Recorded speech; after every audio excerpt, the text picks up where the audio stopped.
Palamuru Rangareddy project ని CM Revanth Reddy మాజీ CM KCR రాజకీయాల కోసం వాడుకుంటున్నారే తప్ప పాలమూరు ప్రాంతానికి నీళ్లు ఇవ్వాలి అనే చిత్తశుద్ధి ఇద్దరికీ లేదని ఆరోపించారు బీజేపీ ఎంపీ డీకే అరుణ. పవర్ పాయింట్ ప్రెజెంటేషన్స్ తో ఒరిగేదేమీ లేదన్నారు.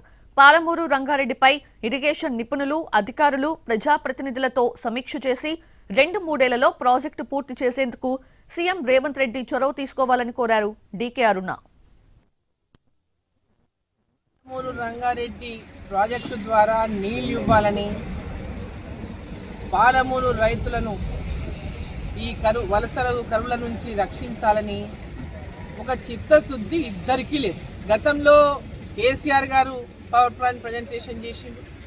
ఈరోజు రేవంత్ రెడ్డి గారు పవర్ పాయింట్ ప్రజెంటేషన్ అసెంబ్లీలో అంటున్నారు.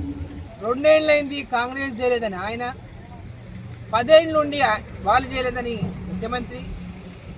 ఇద్దరు కూడా పాలమూరు జిల్లాకు నష్టం చేసినటువంటి వ్యక్తులే. ఈ ప్రాజెక్టును దయచేసి ముందు పోయేటట్టు మరి ముఖ్యమంత్రి గారు చొరవ తీసుకోవాలి. వచ్చే 3 ఏళ్ళు టైంలోనన్నా దీన్ని పూర్తి చేసే విధంగా ఈ రాష్ట్ర ముఖ్యమంత్రిగా ఈ పాలమూరు జిల్లా నుంచి మరి అవకాశం, ఆ అదృష్టం మీకు వరించినందుకు పాలమూరు జిల్లా ప్రజలకు కూడా ఈ ప్రాజెక్టు పూర్తి చేసి ఆ అదృష్టాన్ని కూడా రైతులకు